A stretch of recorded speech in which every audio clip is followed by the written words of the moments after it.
Good morning, everyone, and thank you very much for being here. A great salute, New Year's greeting to those of you who are streaming with us.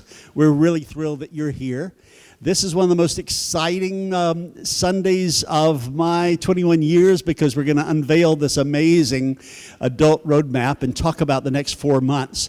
Before we do that, for those of you who might be visiting with us and might not be on our mailing list, every Thursday I send an email blast to thousands of my very best friends, telling them what's going to be happening in this room and what's going to be happening in church. If you're not getting that now, we have clipboards over here with green sheets you can sign in. No need to give us your contact information unless it's changed, if we already have it. We have an action on the lawn today. It has to do with taking care of the planet. There's some contaminated areas of soil in Ventura County, and 96 out of 100 people who would live there would get cancer. We want to stop that and do our part of taking care of the fragile earth, our island home.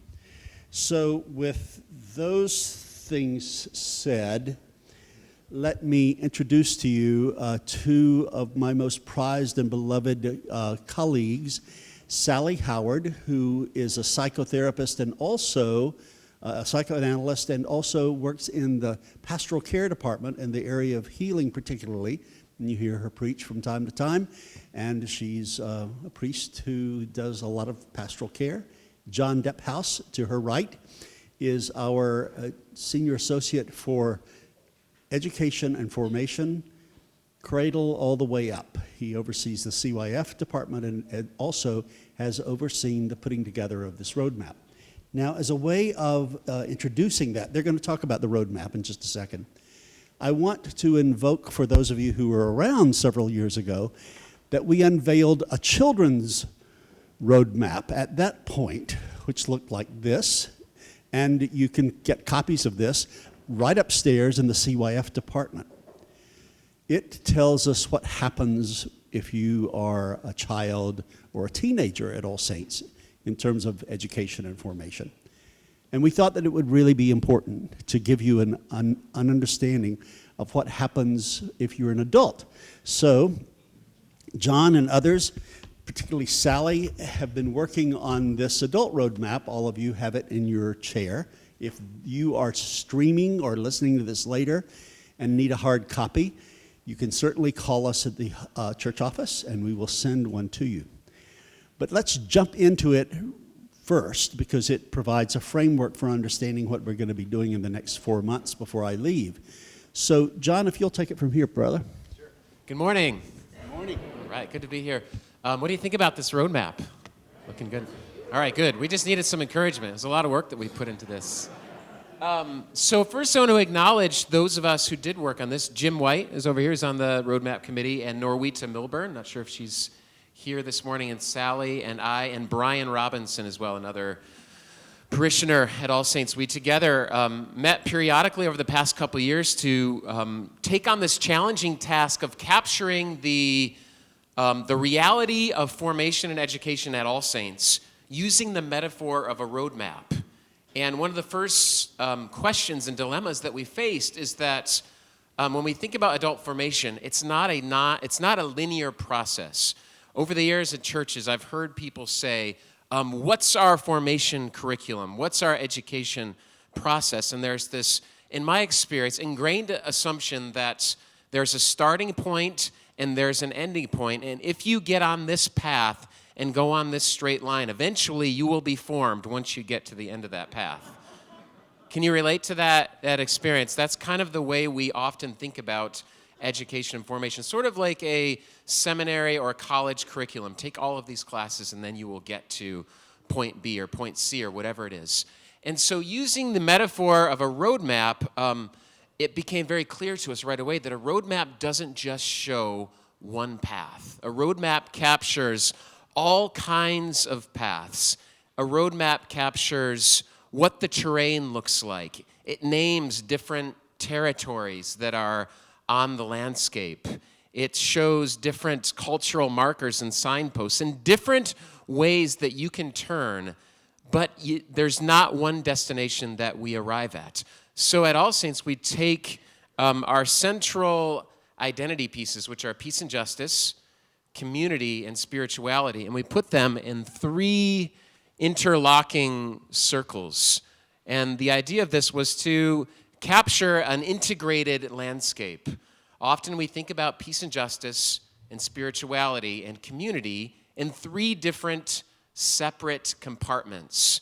And this is helpful and necessary in terms of functioning in an organization. Nonetheless, all of these realities are utterly interlocked and touch each other. And formation is learning to experience and see this integration and to get more comfortable with the sometimes ambiguous reality of these interlocking circles. And for All Saints, we took as the center of that bigger circle the inclusive love of God in Christ. The inclusion of all saints is such a central theme that we claim that in terms of our Christian tradition, but one that can also embrace the central identity of our interfaith reality here at All Saints, and also the central identity of the multicultural community that we are and that we are in process of becoming more of, and also our Episcopal identity. For some of us, the Episcopal Church identity may have more resonance and connection than others, depending on your background, depending on your experience in Episcopal churches. Nonetheless, to many degrees, the Episcopal Church is the waters that we swim in here in our worship and our life and our way of thinking in regards to Anglican Episcopal theology. And finally, we have the larger circle which surrounds these 3 interlocking circles. And this is an image of a labyrinth. And we found that this was the most effective way to capture the nonlinear reality of formation. In other words, we take classes on peace and justice, on spirituality, on community. We worship, we hear sermons, we sing songs, we gather in community, we pray. All of these aspects, we act in social justice, we do social activism. Everything that we do is a part of our formation into these central identity pieces.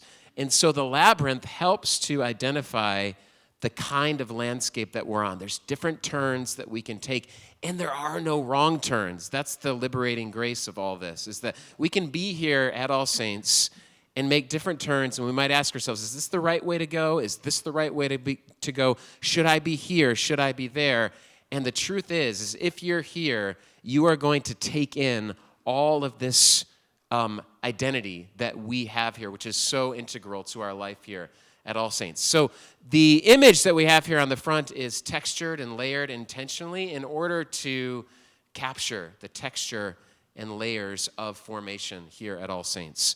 So that's just a few words about the cover image, and Sally is going to go a little further with the nonlinear thinking and also a little bit of the writing process, which Sally served as the foundational writer to many of the excerpts in this piece, and there was much editorial work from others, which we can acknowledge later. So Sally. Thank you. Hi, everybody. This is so exciting to us, and it was really a wonderful process to be involved with. And I wanted to tell you a little bit about how we wrote it. We, first of all, we did a lot of brainstorming.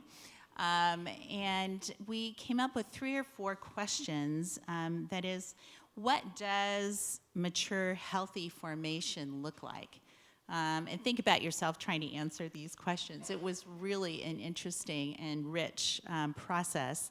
And what do we value here at All Saints? What are our, central values?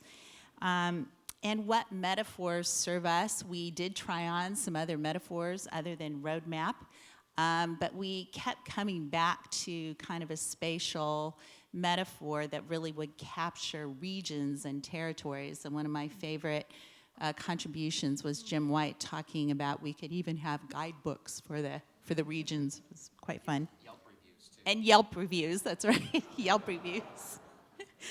And also, we were interested in having a model of spiritual formation that had interface with human development and what does healthy human development look like. And that really is where the nonlinear way I think that we think at All Saints was really helpful. And so we began to think about, well, what are the different aspects that make up our identity?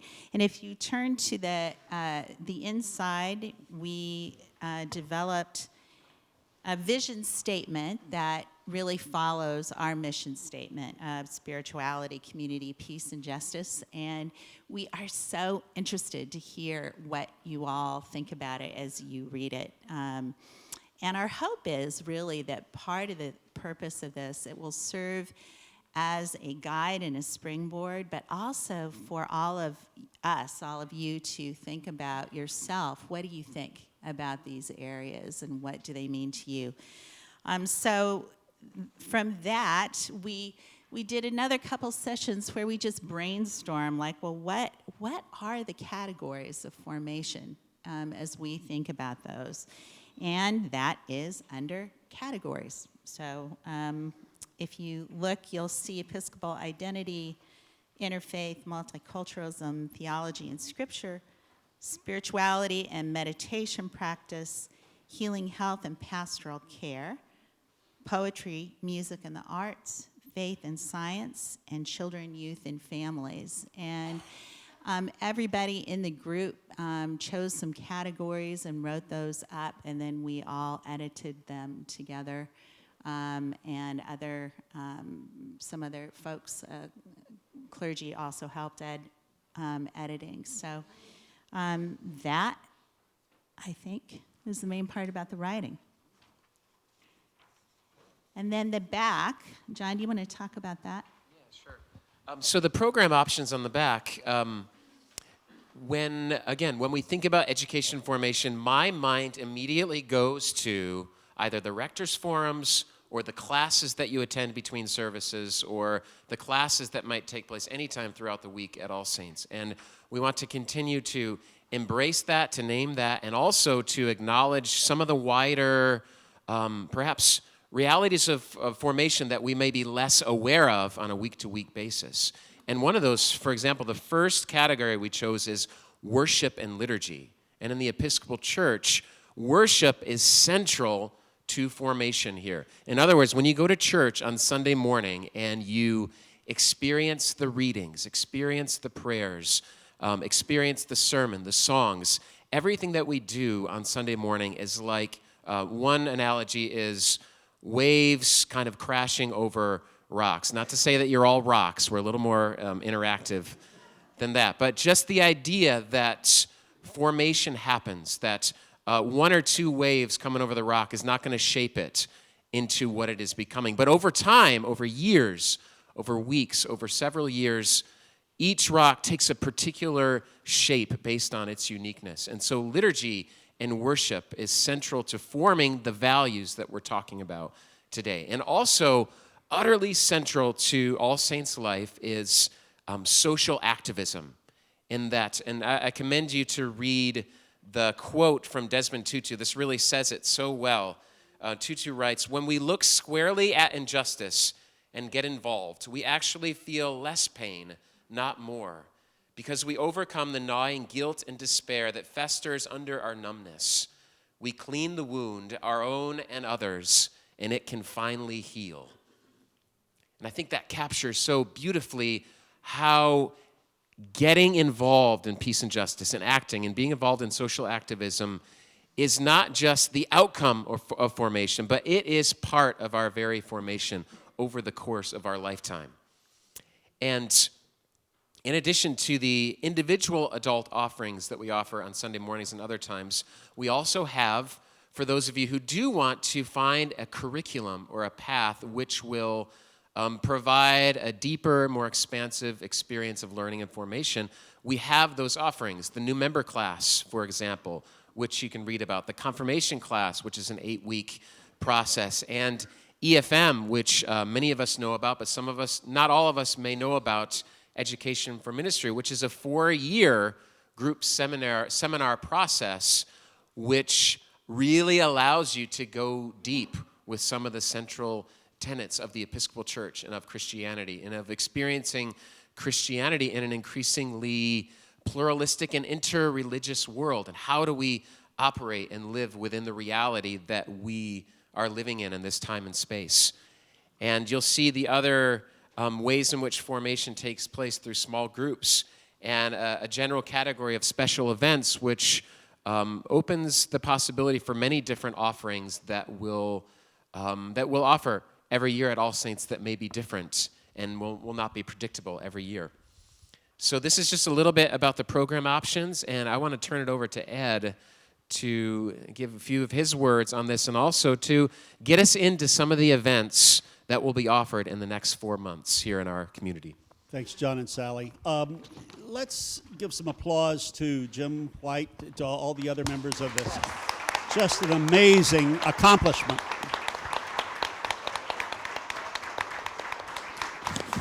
And where's Chris Vanderhorst? She was just here a moment ago. Chris Vanderhorst is the graphic designer that we worked together with to come up with these beautiful pieces. Is she here still? She had to go. Here. She had to go. So Chris Vanderhorst is just an amazing talent at All Saints Church, and she designed so much for us. And she did this entire brochure as a volunteer. And I want to point out just a couple of more things about this from an aesthetic perspective. I was so thrilled that the committee proposed this to me and to a larger group without any kind of churchy photos or images. It is such a way of kind of saying we are here not as a churchy organization, but as a movement, and one that appeals to everybody. The other thing that I wanted to point out is the pando that's on the very back. You know, we've talked about pando a great deal here at All Saints Church, and pando is in the top left-hand corner. That is that group of aspens in southern Utah, I think, and it's one organism, and it's been around for centuries on this planet. And it has one root system. It is a beautiful contemporary icon for the interconnectivity of everything in creation.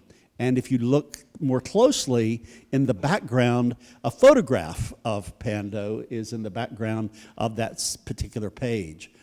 I hope that you all will take this home, and there are plenty of extras around. If you want to share with friends or with people from All Saints who couldn't be here today, or if you want to brag about your church or use these as evangelistic instruments, please take them and share them with other people. I simply want to emphasize that All Saints, we don't believe that any of us graduates from an education formation process. And this is not an arrival church. This is a journey-oriented church. So there are a lot of churches where you arrive and you get certificates and pins and all that kind of stuff, and you're there. We don't believe in that. So I'm going to be taking this with me when I leave to make sure that my formation is fulsome and is whole. I'm going to have to kind of replicate a lot of stuff at All Saints Church when I get to Birmingham, Alabama. So this is going to be my roadmap for making sure that I'm not leaning heavily in one area versus the other. Now, we're going to put up a couple of more slides because we're going to show you how this is getting enfleshed. So I want you, now if I were the scheduler of your life, you would not miss a Sunday between now and May 1. And there are certain Saturdays you wouldn't miss either. The first one is this coming Saturday. At the top, we're going to be having the only video licensed to a church shown here from 9 until 3, I think it is, on this coming Saturday. A group of us were in Albuquerque this past August, and we were absolutely stimulated beyond imagination by these three theologians. And so we're going to be giving you some really meaty material, or if you are a vegetarian, some real tofu-y material for you to get some really luscious protein for your theological perspective, and we plan to challenge you and open wide your cosmic theology. So I hope that you will sign up at the sign-up center today or online and join us this coming Saturday. Those are the top three things. Shane Claiborne, Elia Delio, whom we couldn't get here because she's so booked, so we're going to try to get her here in future years. And then Richard Rohr. And Richard is going to not only be here by video this coming Saturday, he's going to actually be here on April 3, and we'll get to that in just a minute in person. Now, the three dudes at the bottom are really going to be helping us with issues of Islamophobia and war, Iran and the Middle East, i.e., Reza Aslan. And he'll be here next Sunday in this room at the Rector's Forum. And then I'll come back to the following Sunday. But then the next Sunday, Gene Robinson will be here, who was ordained to the episcopacy, the first out gay priest ever elected and consecrated to the episcopacy in the Episcopal Church. And he's going to be talking about what now are the frontiers of issues having to do with inclusion in terms of LGBTQ sisters and brothers. And then Tim Wise. Now I want absolutely everybody in this room to be here on January 29 from 9 until 1, that's a Saturday, because there's not one of us who can't advance in dealing with our white supremacy or our internalized white supremacy. And this is a responsibility that each of us has to get some skills. It's not enough to be a do-gooder or to intend well or to have people who are friends of a different race. You also have to have skills for dismantling structural racism. And this is what we are going to equip you to do. So please sign up to be here on the 29th on a Saturday morning, and then he'll also speak on the 30th. Now let's go back. I'm going to ask you to be on my prayer team. We are in great negotiations, have been in negotiations for about 6 months, with a principled promise that before I retire, that we would have Brian Stevenson here. Now, I talked to his office last week, and they said he hasn't said no yet, and he hasn't said yes. Desmond Tutu has called Brian Stevenson the Mandela of the United States. He graduated from Harvard Law, could have put out a shingle, made $1 gazillion, instead moved to Montgomery, Alabama, and is in charge of a justice organization there that defends people on death row, gets them off, and they are also identifying all the places in America, in the United States, where people have been lynched. Because Germany went around and identified all the different places of the Holocaust. And Brian and his friends say that to the degree we do that in this country, we can come to terms better with our history of slavery. He says slavery hasn't ended, it's just evolved. Now, on the next side, you'll remember that this is about the arts, it's about culture, it's about politics, about theology, about peace and justice.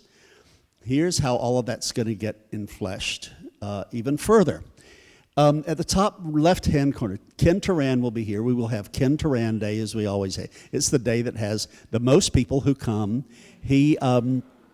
And people bring their notepads and take notes about all of his recommendations for movies that he's seen and what he predicts about the Oscars. And the great thing about Ken is he's a friend of ours, a member of Leo Beck Temple, great justice guy, and he likes to speak for about 10 minutes and then take questions, because he says the best questions in all of Los Angeles, in fact all the world, come from All Saints Church in the Rector's Forum. In the top middle is our friend James Carroll, one of my dearest friends, has written an amazing book called Constantine's Sword, in which he unpacks the anti-Semitism that is at the heart of Christianity. And he is a faithful Roman Catholic. And when the New Yorker and other major magazines and media outlets want to find out what the best, smartest thinking of public intellectuals is about Pope Francis and the Roman Catholic Church or anything else, they call on him. He's going to be here to address all of those issues. At the top right corner is Rabbi Sharon Brous. She has been named among the top 10 rabbis in all of the United States by Newsweek and by the Journal. She is doing some very important thinking about the Middle East and about Judaism, about Israel-Palestine. She's one of my best soul friends, and she's going to be here to get out there on the edge with us, having to do with that. Let's go back under Ken Turan. Dan Siegel is my neuroscientist friend who had, for the second time in his entire career, a retreat here last year called Soul and Synapse, in which he talks about meditation and what happens to the soul and the human heart and the human brain. He talks about how the mind is not enskulled and how the brain has the same architecture around your heart and in your guts as it does inside your skull, and how it all works together. He has a meditation technique which he will lead us through, and it was such a powerful experience for him last year. He went home and rewrote the last chapter of a forthcoming book called Mind as a result of what happened in this room. So he'll be here on Saturday and Sunday for a retreat, Soul and Synapse. I think you can register for it now, John? You can register for that now by going to the website. We'll be having it at the sign-up center soon. That's going to be in March. Please don't miss that. And then, no need to talk about the dude under him. Then, Richard Rohr is up there.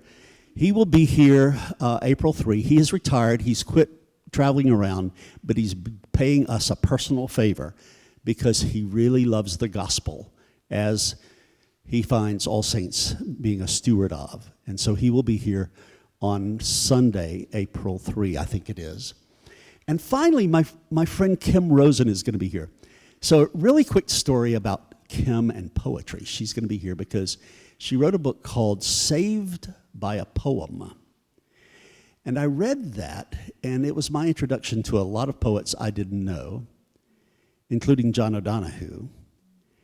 It is a marvelous book, and she believes that something happens to the human being when we memorize poetry and then bespeak it, render it. And so she will be with us for the weekend, helping us on the journey and introducing us to her poetry and to other people's poetry. We always have a poem selected for the New Year's Eve service here at All Saints Church. And because my grandchildren were here and I was so busy, I needed some help in choosing what the poem was going to be whenever it was, Thursday night. So I just posted on my Facebook page, I need some help. Who can help me find a great poem? 47 different people posted poems on my Facebook page, which was quite a challenge for me. And instead of just choosing one, I chose 4, but was introduced to some amazingly new material. It was an insight for me about how much this parish loves poetry. I mean, this is a poem-loving church. So she's going to be here to celebrate that and to encourage us to expand and deepen our relationship with poems, including encouraging each of you to develop your own, what she calls, poem deck of your poems that you're trying to learn. That's what Leonard Bierman always would do. If he found a poem, he would try to learn it. Anyway, I'm spending too much time on that. I am so excited. Now, we're going to have a speaker to speak about climate crisis. We're in negotiation about who that is. And I hope we'll have a big surprise. Got a couple of people as my last adult forum. Very, very exciting. And then everybody needs to come to church on May 1. We're going to have a service in the street and have a really wonderful several liturgical surprises as we worship in the street on May 1. So that's an example of how this roadmap guides us. This roadmap began with a matrix that John and I developed of what different things we want to make sure we're always covering every year at All Saints Church as a way of being accountable, and it developed into this roadmap. So we've given you a kind of an overview of the roadmap, and we've given you some ways that it's going to be embodied in the next 4 months. And there are wonderful people at All Saints Church who are working on what happens here in Rector's Forum after May 1, so do not worry about that. We're going to be developing that. But let's see in these next 8 minutes if you have any comments or questions.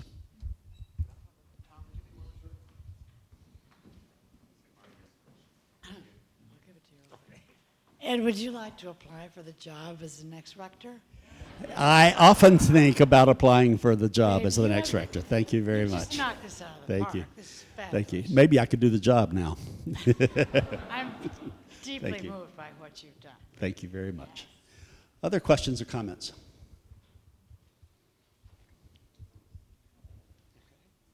Nancy. I'm wondering, under this category of adult education offerings, it has to be general, of course, but is there a way we can find what is on tap for adult education for the same period? That's not the forum education. I mean, things in Sweetland Hall and that.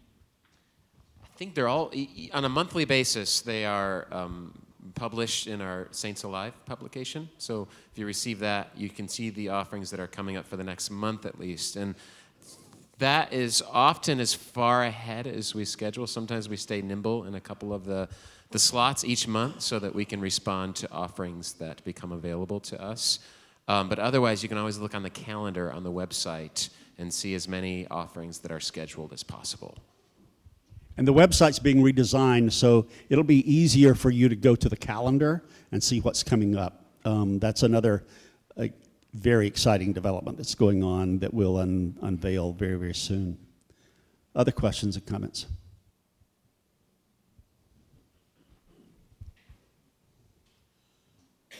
There's one back here. Just how often are you going to be able to come back and visit us after you're done? Thanks for asking that very itchy question, John. So I will say that our convention here is that the retired rector kind of stays away for a year. That's very, very healthy to make sure that we encourage as much out of sight, out of mind thinking, and also to think about developing a really strong relationship with a new rector. And I hope to be coming back an awful lot after that first year. Thanks for inviting me, John.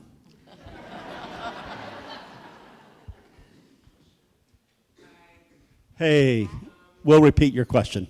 Crystal, go ahead. We'll repeat it for the streamers. Yeah, the backup plan for if Brian Stevenson doesn't come, I'm going to be in the pulpit because Dr. Martin Luther King Jr. has been absolutely central. There are two people central to my life, two thinkers, Thomas Merton and Martin Luther King Jr. I want Brian to be here. I've been praying for it and fasting for it, and I'll be happy to be here. And then we have some ideas also about the forum. So I think it'll be a really strong Martin Luther King Sunday. That's one of our great feast days of the year. And a lot of people kind of mark their anniversary of coming to All Saints. I came on Martin Luther King Sunday on 1996 or whatever that is. And so it's very exciting. It'll be a blow it out the roof Sunday, liturgically. Yes, please. Here, Mark, let's get this mic to you. Thank you. Hi. This is fantastic. Up close to you. Yeah, this is fantastic. I have a question for you. Did this change how you saw the church, creating this roadmap, and has it changed what we're doing? That is a great question. I don't know if it so much changed how I thought about our parish. I think it made me fall in love even more deeply with our parish because we really talked a lot about what our experience has been here, you know. So I think one of the things that it did bring or make clear for me, though, is the amazing ways that there is an alignment, I think, with healthy, whole living and, you know, healthy, whole formation. I think we intuit that. I think we, you know, think that, but there really is so much that parallels things. And, you know, I think one of the ideas that came through with this, that is, if you, both in just general development and formation, if you put enough of the right components, ingredients in, that people have this powerful ability to grow and develop and flourish. And so it changed my, or expanded my thinking, I think, and understanding to do it and think about what are those in spiritual formation, knowing that people grow when they've got the right stuff. And so that's exciting. Real quick, just to follow up on that, I see this as a visionary document. It names where we are, and it also casts a vision to what we're becoming. Like, this document, I think, captures a beautifully integrated reality. Are we all there yet? No, it wouldn't be very interesting if we had this all figured out already. I love how Ed said that we don't graduate here, and this is a visionary document that we are living into more and more every year, every era, every stretch of All Saints' life. Yes, Betsy. Thank you so much for all the work you've put into this. This is really very important. I'm very, very glad that you clarified the term formation, because for many people, I'm afraid it means that there's a particular mold that you are going to be formed into. And what I really celebrate about All Saints is that we have so many different molds, and that's just great. But thank you for doing that. And if either of you or Ed would like to speak any further about what your own take on what formation means and how it is ongoing, I'd love to hear it. I'll start. Formation is a hugely important word for me. When I early came into the Episcopal Church, there was a guy named John Westerhouse who was a theologian who had come into the Episcopal Church, or was in the process of coming into the Episcopal Church from the UCC denomination. He was an educational development specialist, and he talked about formation nonstop, never stopped talking about formation, because he was taking the tack that this committee has taken, and that is that formation is never complete, but it is always ongoing, and we are always in the process of being formed or malformed or reformed or disformed or whatever. And it is, I mean, your point about no one mold is very, very important.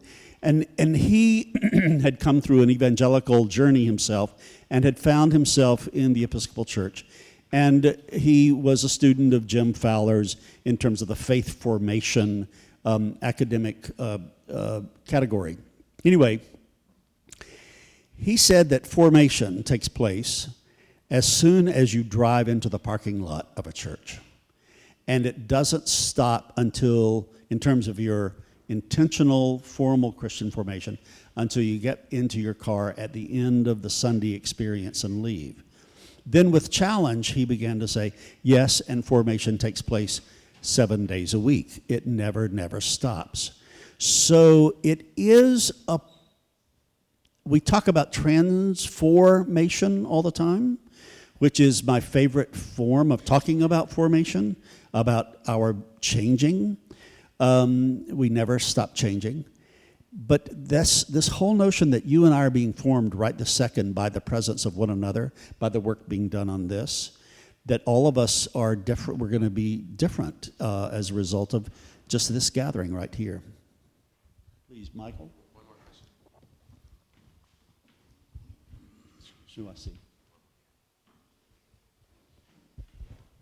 Thank you. Susan and I came to All Saints about 2.5 years ago, I guess it was. I too came to the Episcopal Church from the United Church of Christ, a retired preacher. And I'd like to add something to what John said, because for us, the worship here, the power, the energy, the inspiration has been unmatched and unparalleled in our life. The other part of it that seems to me to be critical, and I'm just discovering this now as I engage more deeply in the worship experience here, has to do with what I give in worship. Not just my meager little voice singing hymns, but just the sense of back and forth, of receiving as well as giving. And I think that's a critical element to our worship, especially in the Episcopal understanding, as I understand it, of liturgy, the work of the people. What we do makes a difference. Our prayers matter. Our singing matters, energizes other people who come in and get inspired. And I just think that's a valuable and critical part of the whole worship experience.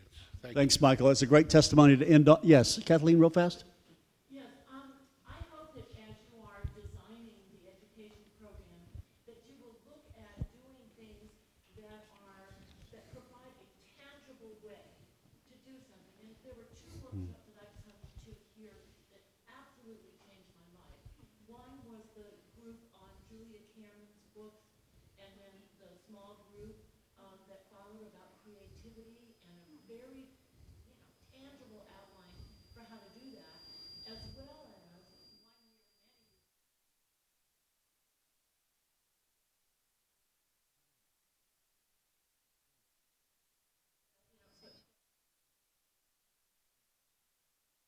daughter died, and we had 6 kids that we had to deal with. With that training, I was able to create a liturgy for that. Wow, thank you. So valuable to me and my family. And so I just hope you'll do some of that is kind of concrete. Yeah, great. Thank you all very much. Take these with you. Thanks to the committee. See you in church.